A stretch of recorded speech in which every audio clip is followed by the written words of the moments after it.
நேரடியாக டாஸ்மாகோடைய பணம் இங்கே போயிருக்குது அப்படின்றது இடியோட ரைடு மூலமாக தெரியுது. ப்ளஸ் அங்கே அவங்க கிழிச்சு போட்டிருந்தாங்களே, அதெல்லாம் இவங்களே செட்டப் பண்ணதுன்ற மாதிரி அமலாக்கத்துறை அவங்க தான் பண்ணியிருப்பாங்க. வேற யார் பண்ணுவாங்க? அவங்க தான் பண்ணுவாங்க. அவங்க செய்தி எப்படி லீக் பண்ணுவாங்க? அமலாக்கத்துறை பிரஸ் மீட் வச்சு இப்பெல்லாம் காட்ட முடியுமா? காட்ட முடியாதுல்ல. இன்வெஸ்டிகேஷன்ல போயிட்டு இருக்கு. இப்போ அமலாக்கத்துறை கிழிச்சு போட்டாங்க. ஆமா, அமலாக்கத்துறை தான் போட்டிருக்கோம். வேற யார் போடுவாங்க? செய்தியை கசி ஓட்டணுமா இல்லையாங்க உங்களுக்கு? கருப்பு பணம், ஏன்னா அது வந்து பிளாக் மணியாக தான் வர முடியும். இந்த கருப்பு பணத்தை இவங்க வச்சுக்கிட்டு எப்படி வெள்ளையாக்குறது, அதுக்கு சினிமா எடுத்து வெள்ளையாக்கிடலாம் அப்படின்னு இவங்க முயற்சி பண்ணியிருக்காங்க. அந்த சினிமா எடுத்து வெள்ளையாக்குற வேலையை ஆகாஷ் பாஸ்கரன் பண்ணியிருந்துருக்காரு. இதுக்கு முன்னாடி ரெட் ஜெயின்ஸ் பண்ணியிருந்துருக்குது. நீங்கள் தவறு செய்யலைன்னா விசாரணைக்கு தடை போடுறீங்க. ஒரு திருடன் திருடிட்டான் அப்படின்னு சந்தேகிக்கப்படுது. போலீஸ்கார் வந்து எப்பா நீ திருடிட்டியா அப்படின்னு நான் விசாரிக்கணும் அப்படின்னு சொல்லி விசாரிக்கிறாரு. இவர் விசாரிக்காதீங்க, இவரை இந்த விசாரணையை தடை பண்ணுங்க அப்படின்னு நான் போய் கேட்டேன்னா அப்போ நான் திருடி இருக்குன்னு தானே அர்த்தம். செந்தில் பாலாஜி இருந்தார்.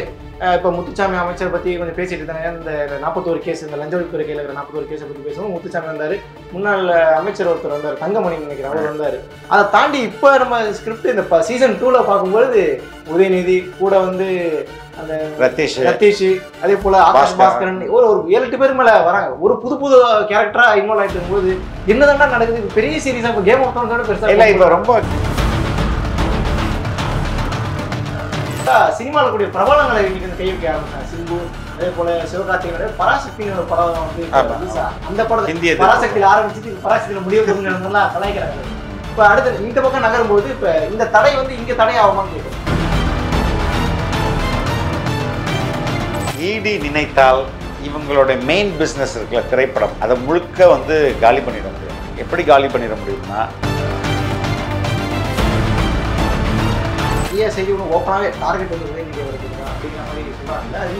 டார்கெட் உதயநிதின்னு நம்ம எதுக்கு சொல்லணும்? இடி வந்து உதயநிதியை டார்கெட் பண்ணி போல, இவங்க வந்து சர்ச் பண்ணிட்டே போகும்போது அது அந்த ரூட்டுக்கு இழுத்துட்டு போகுது.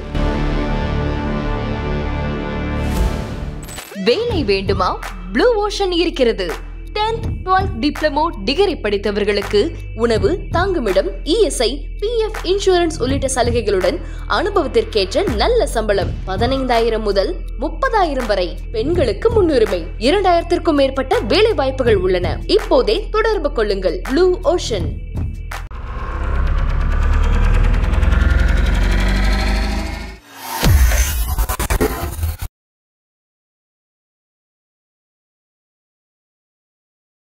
தமிழ் நேயர்களுக்கு வணக்கம். இன்றைய நேர்காணலில் நம்மோடு இணைந்திருக்கிறார் சீனியர் ஜேர்னலிஸ்ட் ஃபெலிக்ஸ் அவர்கள். சமகால அரசியல் நிகழ்வுகளை பேச இருக்கிறோம். வணக்கம். நல்லா இருக்கீங்களா? நல்லா இருக்கேன். இடி விவகாரத்தில் அமலாக்கத்துறை தடை ஒன்று போட்டாங்க. போட்ட வேகத்திலே ட்விட்டர்ல எல்லாம் கொண்டாட ஆரம்பிச்சிட்டாங்க. பார்த்தீங்களா எங்களுக்கு கிடைத்த வெற்றி. ஆர்எஸ் பார்த்தீங்கன்னா ரொம்ப சொன்ன சம்மட்டேடின்ற வார்த்தையெல்லாம் பயன்படுத்தாங்க. இன்னும் அதுக்குள்ளே சம்மட்டேடிலாம் வந்துட்டீங்க, அவங்க இடைக்கால தடை எதனா போட்டுருங்க, ஜூன்ல மறுபடியும் ஆரம்பிக்க போது, அதுக்குள்ளே இவ்வளோ கொண்டாடுறாங்க. இவ்வளோ சீக்கிரம் கொண்டாட வேண்டிய ஒரு நிகழ்வா இது? ஃபர்ஸ்ட் ஆஃப் ஆல் உங்களுக்கு வந்து நீங்கள் எதுவும் நீங்கள் தவறு செய்யலைன்னா எதுக்கு போயிட்டு தடைக்கு விசாரணைக்கு தடை போடுறீங்க? ஒரு திருடன் திருடிட்டான் அப்படின்னு சந்தேகிக்கப்படுது. போலீஸ்கார் வந்து எப்பா நீ திருடிட்டியா அப்படின்னு நான் விசாரிக்கணும் அப்படின்னு சொல்லி விசாரிக்கிறாரு. இவர் விசாரிக்காதீங்க, இவரை இந்த விசாரணையை தடை பண்ணுங்க அப்படின்னு நான் போய் கேட்டேன்னா அப்போ நான் திருடி இருக்குன்னு தானே அர்த்தம். நான் உண்மையிலே திருடலைன்னா விசாரிச்சுக்க, வந்து தேடிக்க, என்ன வேணா பண்ணிக்க. நான் பிகாஸ் ஐம் கிளீன் அப்படின்னு ஒரு ஸ்டாண்ட் எடுக்க வேண்டியது என்ன? அப்படி அரசியல் பண்ணலாம்ல. அப்படி பண்ண மாட்டாங்கிறாங்க. அப்போ இது இந்தியாவில், அதாவது தமிழ்நாட்டில் உள்ள ஒவ்வொரு குடிமகனுக்கும் டாஸ்மாக்ல திருடினது உண்மைன்றது எல்லாருக்கும் தெரியும். யாராவது மறைக்க முடியுமா? அதில் வெளிப்படையா செய்தி உலகிலே 10 30 வாங்கினதெல்லாம் போட்டு இது உண்மை எல்லாருக்குமே தெரியும். அப்போ இதுக்கு இப்போ டாஸ்மாக் ஊழியர் வாங்கி என்ன பண்ணுறாரு? டாஸ்மாக் ஊழியர்களே சொல்கிறாங்க இல்லைங்க அமைச்சர் வரையும் பங்கு போகுதுன்னு. ஓகே, அப்போ இவர்கள் தவறு செய்திருக்காங்க, அதை அந்த விசாரணை தான் தடுக்க சொல்லி இவங்க போய் கேட்குறாங்க. இல்லை இப்போ இது இவங்களுக்கு தற்காலிகமாக ஒரு ரிலீஃப். இல்லை இப்போ நீதிமன்றமும் உடனடியாக ஒரு தடைன்னு சொல்லும்பொழுது அது கொண்டாடக்கூடிய ஒரு சூழலை தானே உருவாக்கும். இதில் நீதிமன்றத்தில் எந்த விதத்தில் அந்த நீதியரசருக்கு வழக்கறிஞர்கள் எப்படி எடுத்து சொல்கிறாங்கன்றதை பொறுத்து தானே. இடியோட வழக்கறிஞர்கள் தன்னை ப்ராப்பராக எடுத்து சொல்லலை அப்படின்றதான் நான் நான் நினைக்கிறேன். நான் ஏன்னா இந்த ஸ்கிரிப்ட்ல செந்தில் பாலாஜி இருந்தாரு. இப்போ முத்துச்சாமி அமைச்சர் பத்தி கொஞ்சம் பேசிட்டு இருந்தாங்க. இந்த 41 கேஸ், இந்த லஞ்ச ஒழிப்புத்துறை கையில் இருக்கிற 41 கேஸை பத்தி பேசுவோம். முத்துச்சாமி வந்தாரு, முன்னாள் அமைச்சர் ஒருத்தர் வந்தார், தங்கமணி நினைக்கிறேன், அவர் வந்தாரு. அதை தாண்டி இப்போ நம்ம ஸ்கிரிப்ட் இந்த சீசன் 2ல பார்க்கும்போது உதயநிதி கூட வந்து அந்த ரத்தீஷ், அதே போல ஆகாஷ் பாஸ்கரன், ஒரு 7-8 பேர் மேல வராங்க. ஒரு புது கேரக்டரா இன்வால்வ் ஆயிட்டு இருக்கும்போது என்னதான் நடக்குது? இப்போ பெரிய சீரீஸா இப்போ கேம் ஆஃப் த்ரோன்ஸோட பெருசா இல்ல. இப்போ ரொம்ப கிளியரா ஒரு விஷயம் புரியுது. என்னன்னா, கருப்பு பணம், ஏன்னா அது வந்து பிளாக் மணியா தான் வர முடியும். இந்த கருப்பு பணத்தை இவங்க வச்சுக்கிட்டு எப்படி வெள்ளையாக்குறது, அதுக்கு சினிமா எடுத்து வெள்ளையாக்கிடலாம் அப்படின்னு இவங்க முயற்சி பண்ணியிருக்காங்க. அந்த சினிமா எடுத்து வெள்ளையாக்குற வேலையை ஆகாஷ் பாஸ்கரன் பண்ணியிருந்துருக்காரு. இதுக்கு முன்னாடி ரெட் ஜெயின்ஸ் பண்ணியிருந்துருக்குது. அப்போ ரொம்ப எல்லாத்தையும் ரெட் ஜெயின்ட்னு சொல்லும்போது அது சரி வேணாம் அப்படின்னு வேற ஒரு பிக்சர் வைக்கலாம்னு டான் பிக்சர்ஸ் அப்படின்னு சொல்லிட்டு விடியல்னு சொல்லலாம், உதயம்னு சொல்லலாம், ரெண்டுமே சொல்லலாம். விடியல் பிக்சர்ஸ்னு சொல்லலாம், உதயம் டான்னாலும் உதயம் அந்த நாளைக்கு தானே உதயம் பிக்சர்ஸ்னு சொல்லலாம். ஸோ அது மூலமாக நம்ம வெள்ளையாக்குவோம்னு சொல்லிட்டு, அப்போ இதில் வந்து நேரடியாக டாஸ்மாகோடைய பணம் இங்கே போயிருக்குது அப்படின்றது இடியோட ரைடு மூலமாக தெரியுது. பிளஸ் அங்கே அவங்க கிழிச்சு போட்டிருந்தாங்களே, அதெல்லாம் இவங்களே செட்டப் பண்ணதுன்ற மாதிரி அமலாக்கத்துறை அவங்க தான் பண்ணியிருப்பாங்க. வேற யார் பண்ணுவாங்க? அவங்க தான் பண்ணுவாங்க. அவங்க செய்தி எப்படி லீக் பண்ணுவாங்க? அமலாக்கத்துறை பிரஸ் மீட் வச்சு இப்படிலாம் காட்ட முடியுமா? காட்ட முடியாதுல்ல. இன்வெஸ்டிகேஷன்ல போயிட்டு இருக்கு. புரியல. இப்ப அமலாக்கத்துறை கிழிச்சு போட்டேன். ஆமா, அமலாக்கத்துறை தான் போட்டிருக்கோம். வேற யார் போடுவா? செய்தியை கசி ஓட்டணுமா இல்லையாங்க உங்களுக்கு? உள்ளபடி அப்படின்னா நான் கிழிச்ச பக்கத்துல போடுவேன். இப்படி எரிச்சு ஒரு ஐஏஎஸ் ஆஃபீஸர் அவர் வந்து ஸ்கிரீன்ஷாட், அவரே அவரோட போன்ல இருக்க முக்கியமான ஸ்கிரீன்ஷாட்டை பிரிண்ட் அவுட் எடுத்து கிழிச்சு அவர் வீட்டு வாசல்லே போடுவாரா? ஏங்க, அவர் எப்படி போடுவாரு? இடி பண்ணது தாங்க இது. இடி செய்தியை கசிய விடணும்ல. அப்போ அவங்களே போட்டு போயிடுங்கன்னு சொல்லியிருப்பாங்க. யார் அந்த தம்பி அப்படின்றது செய்தி ஆகுதுல்ல. விசாரணை நடத்துனதுல பல தகவல்கள் வந்ததாகவும் கூடுதலாக வந்து ஏங்க இந்த மாதிரி பண்ணீங்க, உங்களுக்கு ரத்தீஷ்க்கு இன்னும் தொடர்ந்து கேட்கும்போது வாயை விகடன்ல பிரேக் பண்றாங்க. அவர் வாயை பெருசா திறக்கல, ஏதா இருந்தாலும் ரத்தீஷ்ட கேளுங்கன்னு சொல்லி ஒரு கடைசியாக அதை முடிச்சுட்டாருன்ற மாதிரி ஒரு குற்றச்சாட்டு வைக்கிறாங்க. இப்போ ரத்தீஷ்ங்கிற ஒரு கேரக்டர் உள்ள வரும்போது, ஆகாஷ் பாஸ்கர்ன்ற கேரக்டர் உள்ள வரும்போது இது வெறும் பிசினஸ் மேனா பார்த்தாங்க. அடுத்து பார்த்தா சினிமாவில் கூடிய பிரபலங்களை இன்னைக்கு வந்து கை வைக்க ஆரம்பிச்சாங்க. சிம்பு, அதே போல சிவகார்த்திகேயன், பராசக்தின்னு ஒரு படம் வந்து அந்த படத்தை பராசக்தியில் ஆரம்பிச்சு இப்ப பராசக்தியில முடிய போகுதுலாம் கலாய்க்கிறாங்க. இப்ப அடுத்து இந்த பக்கம் நகரும் போது இப்ப இந்த தடை வந்து இங்க தடை ஆகுமான்னு கேட்கறாங்க. இல்லைங்க, இடி நினைத்தால் இவங்களோட மெயின் பிஸ்னஸ் இருக்குல்ல, திரைப்படம், அதை முழுக்க வந்து காலி பண்ணிட முடியும். எப்படி காலி பண்ணிட முடியும்னா, இடி ஒரு 3 சம்மன் அனுப்புதாங்கன்னு வைங்களேன். ஒன்று வந்து சிவகார்த்திகேயனுக்கு ஒரு சம்மன், தனுஷ்க்கு ஒரு சம்மன், சிம்புக்கு ஒரு சம்மன் அனுப்பிச்சு வாங்க விசாரணைக்குன்னு சொன்னா என்ன ஆகும்? திரையுலகம் என்ன ஆகும்? பெரிய பயந்துருவாங்கல்ல. எதுக்கு பயப்படுவாங்க? நாளைக்கு இதுக்கு இப்போ ரெட் ஜெயிண்டாக இருக்கட்டும், இல்லைன்னா டான் பிக்சர்ஸாக இருக்கட்டும், இல்லை வேற எந்தெந்த வடிவத்தில் இவங்க வந்தாலும் எதுக்குடா இவங்கள்ட்ட போயிட்டு நம்ம நடிச்சுக்கிட்டு எனி டைம் இடி உள்ளே போட்டு நம்மளையும் தூக்கி உள்ளே போட்டுச்சுன்னா என்ன ஆகும் அப்படின்ற ஒரு பயம் வருமா வராதா? ஒட்டுமொத்த சினிமாவுக்கும் வருமா இல்லையா? அப்போ இவங்களால இனிமேல் சினிமாவே எடுக்க முடியாதா? எல்லாரையும் சந்தேக பார்வையோட பார்க்க வேண்டியிருக்கும். இந்த கம்பெனிலேருந்து போனா, ஏன்னா நீங்கள் டான் பிக்சர்ஸ் வச்சுருந்தாலும் சரி, யார் வச்சுருந்தாலும் சார், டெசிஷன் மேக்கிங் வந்து உதயநிதி தான். கதை அவர் தான் கேட்குறாரு, அவர் தான் எல்லாத்தையும் பட்ஜெட் வரை பார்க்குறாருன்னு வச்சுங்களேன். இப்போ நீங்கள் வேற பிக்சர்ஸே வச்சுங்க, எக்ஸ் பிக்சர்ஸ்னே வச்சு ஒரு லான்ச் பண்ணுங்க, வேற ஒருத்தரே வச்சுங்க. கதை கேட்கும்போது அவங்களுக்கு தெரிஞ்சும்ல இது உதயநிதியோட பேனர் தான், வேற இதில் நேம். அப்போ அவன் வருவானா நடிக்கிறதுக்கு? வரமாட்டாங்களா? ஸோ அந்த அளவுக்கு இது அவ்வளோ சீரியஸான பிரச்சனை இது. அதனால இது வந்து இடி கொஞ்சம் மனசு வச்சா மொத்தத்தையும் முடிச்சு விட்டுருவான்.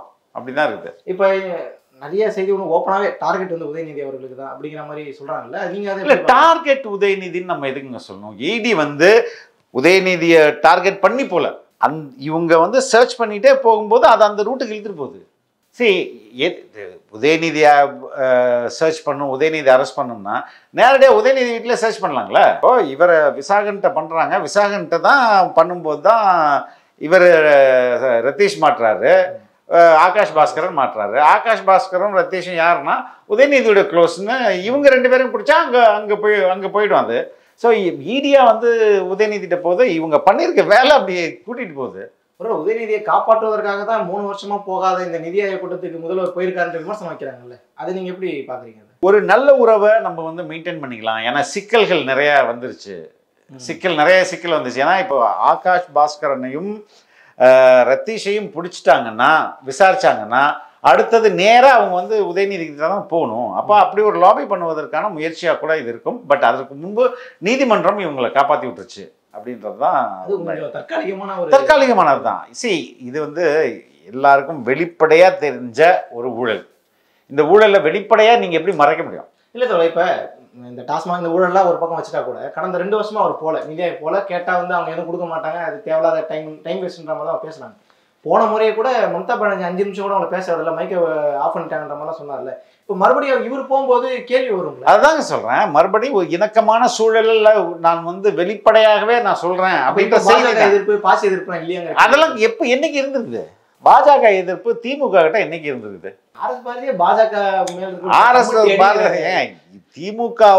திமுக கூட்டணியில் உள்ள மற்ற கட்சிகள் தான் அதை செய்யுது.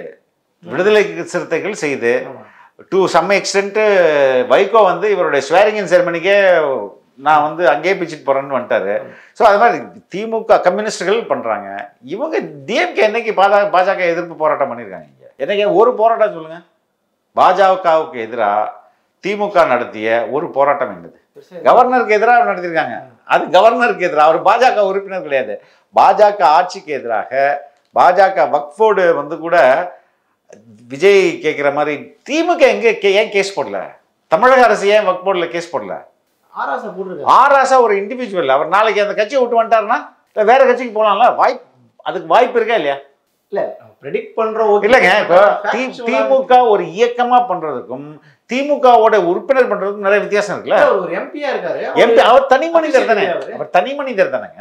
ஒரு அபிஷியல் இல்லையான்னு கேக்குறேன். அபிஷியல் கிடையாதுல்ல, ஒரு இண்டிவிஜுவல் தானே. அது இப்ப தாவேகா அஸ் கட்சியா போகுது, கேரள அரசு ஒரு அரசா போகுது, தமிழ்நாடு அரசு அரசா போகல. அது எங்க அரசு தமிழ்நாடு அரசு கேஸ் போடுறதுன்னா டாஸ்மாக் விசாரிக்கிற அதே பாயிண்ட் தான். பல டிபேட்ஸ்ல கூட சேட்டலைட் மீடியால இதான் கேக்குறாங்க. என்னன்னு கட்சி ஏன் திமுக ஏன் கேஸ் போடலன்னு கேட்கும்போது அவங்க டிஃபெண்ட் பண்றதே இதுதான். ஏன்னா அவங்க அப்படிதாங்க டிஃபெண்ட் பண்ணுவாங்க. ஆனா அதே மாதிரி இங்க வந்து ஏன் டாஸ்மாகோட எம்டி கேஸ் போடலாம்ல? டாஸ்மாக் ஏன் போகுது? டாஸ்மாகே போகுதுல்ல, தமிழக அரசே போகுதுல்ல, நிறுவனமே போகுதுல்ல. அப்ப இங்க மட்டும் போக முடியுது, அங்க போக முடியாது. வக்ஃபு ஏன் தமிழ்நாடு போடல? தமிழ்நாடு அரசு போல ஏன் போல? அதான் சொல்றேன். அவங்க வந்து உண்மையிலேயே இணக்கமா இருக்கிறாங்க, ஆனா வெளியில நடிக்கிறாங்க. இதெல்லாம் கூட்டணியில தெரியலையா? இப்பதான் லைட்டா பேச ஆரம்பிக்கிறாரு திரும்ப. கம்யூனிஸ்டுக்கெல்லாம் கண்ண முடிகிறாங்க. கேட்டா கூட்டணி தர்மா அப்படி இப்படின்னு உருட்டுவாங்க. கூட்டணி தர்மம் திரும்ப தான் சொல்லுவாரு. ஆமா, சமூக நீதிக்கான அரசுன்னு சொல்லி முடிச்சு விட்டு அவர் தான் சொல்லுவாரு. ஆதவர்ஜுனா கேட்கணும்னு நினைச்சேன். ஆதவர்ஜுனாவுடைய அந்த பிரஸ் மீட்ல நீங்க கவனிச்சிருப்பீங்க, திரும்ப வந்து ஒரு மாசம் ஒரு 4-5 பிரச்சனை நடக்குது, எல்லாத்துக்கும் போராட்டம் பண்றாரு. போராட்டம் பண்ணி முடிச்சா போலீஸ் மேல பழிய போடுவாரு. பழிய போட்டு அந்த போலீஸ் அந்த உள்துறை யாரோட கையில இருக்கு அவரை பத்தி பேச மாட்டாரு. 3 நாள் கழிச்சு சமூக நீதிக்கான அரசு போறவங்களும் ஒரு அடி அடிச்சிருக்காங்க. இது எப்படி எடுத்துக்க? இதான் எந்த அளவுக்கு இவங்க போயிட்டாங்க அப்படின்றதுக்கு ஆதவர்ஜுனா கரெக்டா தான் பேசுறாரு. ஆதவர்ஜுனா பேசுனதுல எந்த தவறும் இல்லை, அவர் கரெக்டா பேசுறாரு. அதுதான் கூட்டணி தர்மம் அப்படி இப்படின்னு உருட்டிட்டு இங்க என்ன நடந்தாலும் இப்ப இந்த பொண்ணோட விஷயம் எடுத்துக்கோங்க. இதுக்கு எத்தனை அரசியல் கட்சி திமுகவுடைய கூட்டணி கட்சி தலைவர்கள் அறிக்கை விட்டாங்க? இப்போ வரைக்கும் யாரும் பேசல. ஏன் கூட்டணி தர்மம் பாதிக்குமா? அதனால ஒரு பொண்ணுங்க, சின்ன பொண்ணுங்க, அது 21 வயது பொண்ணு, 2ஆம் ஆண்டு கல்லூரி மாணவி. இதுக்கு பேசாட்டி வேற எதுக்கு பேசுவீங்க நீங்க? இதுக்குமா அமைதியா இருக்கிறது? இப்ப யாருக்கு சமூக நீதி? அதான் இதான் தமிழ் சமூக நீதி அரசு. அரசியல் வந்து அரசியலுக்காக எந்த அளவுக்கு இவங்க வந்து சமரசம் ஆகிறாங்க அப்படின்றதுக்கு இதெல்லாம் தாங்க சாட்சி. இறுதியா இந்த கேள்வி நிறைவு செய்யறேன். ஆதவர்ஜுனோட இந்த பேட்டியிலே கூட குறிப்பிட்டார், அதிமுக கூட்டணி வைக்கிறேன்னு கேட்டா பாஜக கூட்டணி நான் கூட்டணி வைக்க மாட்டேன்னு சொல்லியிருந்தாருல. இப்போ கூட்டணியே இல்லாம தேர்தலை சந்திக்க போறாரா விஜய் அவருன்ற மாதிரி ஒரு கேள்வி கேட்கறாங்க. இது நீங்க எப்படி பாக்குறீங்க? அது சரியான முடிவா? அது எனக்கு தெரிஞ்சு அது இன்னும் கொஞ்சம் நாள் ஆகும்னு நினைக்கிறேன். ஏன்னா we need to study the ground. நிச்சயமாக அவர்கள் வந்து ஆய்வுகள் தொடர்ச்சியாக நடத்திக்கிட்டே தான் இருப்பாங்க. எந்த ஒரு இப்போ ஒரு அரசியல் கட்சி இருக்குன்னா இப்போ புதுசாக வர்ற அரசியல் கட்சிகள் இல்லாமல் ஆய்வுகள் நடத்துவாங்க. அவங்களுக்கு ஒரு கணக்கு இருக்கும் இல்லையா? நம்ம இத்தனை பர்சன்டேஜ் 25% நம்மளால எடுக்க முடியும் அப்படின்னும் போது அந்த நம்பிக்கையில் தான் அவங்க இருக்கிறாங்கன்னு நினைக்கிறேன். அந்த அடிப்படையில் ப்ளஸ் வந்து விஜயோடைய இன்னமுமே அவர் அந்த படத்தை முடிச்சுட்டு முழு நேர அரசியலுக்கு இன்னும் வரல. முழு நேர அரசியலுக்கு இந்த படத்தை முடிச்சிட்ட பிறகு வருவார். அதுக்கப்புறம் கோயம்புத்தூர் தான் அந்த பூத் மாநாடு நடத்துனாங்க. அதே மாதிரி ஒவ்வொரு மண்டலமாக போவார். அந்த செயல்பாடுகள் வந்து இவருடைய வாக்குகளை எந்த அளவுக்கு உயர்த்தும் அப்படின்றத நம்ம அந்த கலர் நிலவரத்தை கொஞ்சம் வெயிட் பண்ணும். அப்படி வெயிட் பண்ணும்போது தான் உண்மையிலே விஜய் வந்து தனியாக நின்னா ஜெயிச்சிருவாரா, இல்லை ஒரு கூட்டணி வந்து அமைப்பது அவசியமா அப்படின்றது நம்ம பார்க்கணும். பட் கோயம்புத்தூரில் அவர் பேசும்போது தமிழக நலனுக்காக நான் எந்த எல்லைக்கும் செல்ல தயார் அப்படின்ற மாதிரி ஒரு ஸ்டேட்மெண்ட் விட்டுருக்காரு. பத்திரிகையில அவர் என்ன குறிப்பிட்டிருக்காங்கன்னா, விஜய் அவர்கள் வந்து கோவையில் நடந்த ரோட் ஷோ வந்து, ஏன்னா பூத் கமிட்டின்னு எடுத்துக்கிட்டோம்னா திமுக அதிமுகவை தாண்டி தேமுதிக இருந்துச்சு, அந்த வகையில் விஜய் ட்ரை பண்ணாரு. அது ஃபெயிலியர்ன்ற ஒரு வார்த்தையை பயன்படுத்தினார். நம்ம என்ன தாமோதரன் பிரகாஷன் தான் பயன்படுத்தினார் அந்த ஆர்டிகல்ல. கூடுதலா சேர்த்து என்ன சொன்னார்னா, விஜய் இது கதை கேட்க ஆரம்பிச்சிட்டாரு, மறுபடியும் 26 பிறகு அவர் வந்து பார்ட் டைமா தான் இருப்பான்ற மாதிரி அவரே எழுதியிருக்காரு. தொடர்ச்சியா அந்த பத்திரிகை எழுதிட்டு தான் இருக்காங்க. நமக்கு ஒரு இயல்பா ஒரு சந்தேகம் இயல்பா ஒரு சந்தேகமே வருது, என்னடா உண்மையிலே இப்படிதான் இருக்குமோ? ஏன்னா விஜய் அவர்கள் நேரடியாக களத்துக்கு வரல, இன்னும் பேச வேண்டிய நிறைய விஷயம், ஈடியை பத்தி நீ ஒரு பேசவில்லை, பாதிப்பட்ட அந்த பெண்ணை பத்தி பேசவில்லை, எதுவுமே பேசல, ஒரு அறிக்கை கூட கொடுக்கல. அப்ப உண்மையிலேயே இவங்க சொல்றலாம் உண்மைதானான்ற ஒரு சந்தேகம் வருது இல்ல? இல்லைங்க, அது வந்து நீங்க விஜய் சொல்றதை நம்ப மாட்டேங்கிறீங்கன்னு அர்த்தம். பிரகாஷ் சொல்றதை நம்ம நக்கீரன் படிக்கிறத நம்புறோம்னா விஜய் சொன்னதை கரெக்டாக தான் செஞ்சுட்டு வர்றாருன்னு நான் பார்க்குறேன். அவர் வந்துட்டு ஓகே, நான் இந்த படம் முடிச்சுட்டு நான் வந்து தொடர்ச்சியாக வருவேன், அதுக்கு முன்பு நான் கோயம்புத்தூருக்கு வருவேன் அப்படின்னு சொன்னார். கோயம்புத்தூர் அந்த பூத் கமிட்டி மாநாடு நடத்தினாங்க. he thinks இன்னும் கொஞ்சம் நம்மளால இன்னும் நமக்கு நேரம் இருக்கு, டைம் இருக்கு அப்படின்னு நினைக்கிறாரு. மற்ற கட்சிகள் அப்படி நினைக்கலையே தோழர். இப்போ ஏடிஎம்கே என்ன ஆரம்பிச்சிட்டாங்க, கூட்டணி அறிவிச்சிட்டாங்க, கூட்டணி தான் ஆரம்பிச்சாங்க. என்ன பாலிடிக்ஸ் என்ன பண்றாங்க? எனக்கு தெரிஞ்சு இந்த பொண்ணுக்கு ஒரு ஆர்ப்பாட்டம் நடத்துனாங்க, மற்றபடி என்ன பண்ணாங்க? இவ்வளவு நாள் அவங்க என்ன பண்ணியிருந்தாங்க? அது ஒரு நியாயமான கேள்வி தான், ரைட்டுங்களா? பாஜகவில் வந்து அண்ணாமலை வந்து தன்னையை முன்னிலைப்படுத்துறதுக்காக he was doing politics. Okay, beyond that என்ன பண்ணாங்க? இப்போ வந்து இன்னும் டைம் இருக்கு. சரி, என்னைக்குமே அரசியல் எலெக்ஷனை பொறுத்தவரை லாஸ்ட் 1 வீக் கூட மொத்தத்தையும் மாற்றி விட்டுரும். வாக்களிப்பதற்கு ஒரு வாரத்துக்கு முன்பு நடக்கிற ஒரு நிகழ்வு கூட மொத்த மனிதர்கள் நம்ம ஓட்டர்ஸோட மைண்ட் செட்டை மாற்றி விட்டுரும். ஸோ டைம் இருக்கு, ஹி வில் கம். இப்போ ஒரு 25% இருக்குன்னு அவங்க நம்புறாங்க. கிட்ட அவர் மக்கள்கிட்ட ஒர்க் பண்ணும்போது அது ஏறலாம் அப்படின்னு நினைக்கலாம். தனித்தே கூட்டணி அதான் சொல்ல வரேன். இல்லை, அது ஏறலாம் அப்படின்னு இவங்க மனசுல நினைச்சிருப்பாங்க. இல்லை, அந்த பெர்சன்டேஜ் ஏறல, அது அப்படியே தான் இருக்கு அப்படின்னு போது நம்ம வந்து ஒரு கூட்டணிக்கு போறதுக்கான முயற்சிகளை அவங்க பண்ணுவாங்க. இப்போ யார்கிட்ட போவாங்கன்னு ஒரு கேள்வி இருக்குல்ல? ஏன் திரும்ப வந்து கூட்டணியை விட்டு போகலாம், சீமான்ட்ட போய் கூட கூட்டணி வைக்கலாம். ஏன் இங்கே பாசிபிலிட்டி இல்லைன்னு நினைக்கிறீங்க? வெளிப்படையா சொல்றாங்களே, சொல்லி ஒரு 2-3 நாள் கூட ஆகலையே. யார் சொன்னது? சீமான் சொல்றாரு. விஜய் போய் அப்ரோச் பண்ணா என்ன ஆகும்? கொள்கையால முரண்பாடுகள் இருக்கு. என்ன கொள்கையில? இப்ப அதுதான் நம்ம உன்னிப்பா கவனிக்கணும். தமிழக நலன் தான் முக்கியம்னா நான் எந்த எல்லைக்கும் போகணும்னு விஜய் சொன்னார்ல, அது பெரியார் தானே உங்களுக்கு பிரச்சனை, திராவிடம் தானே பிரச்சனை. திராபாங்க விடுங்க, நான் திராவிடத்தை பேச மாட்டேன், நம்ம வந்து ஆட்சி அமைப்போம் அப்படின்னு சொன்னார்னா இது முரண்பாடா இருக்காது. அதை தானே விஜய் சொன்னாருன்னு நான் புரிஞ்சுக்கிறேன். அதைத்தான் விஜய் வந்து பாஜக கூட கூட்டணி போறது வாய்ப்புகளே இல்லை, வாய்ப்பே கிடையாது. அதிமுக பாஜக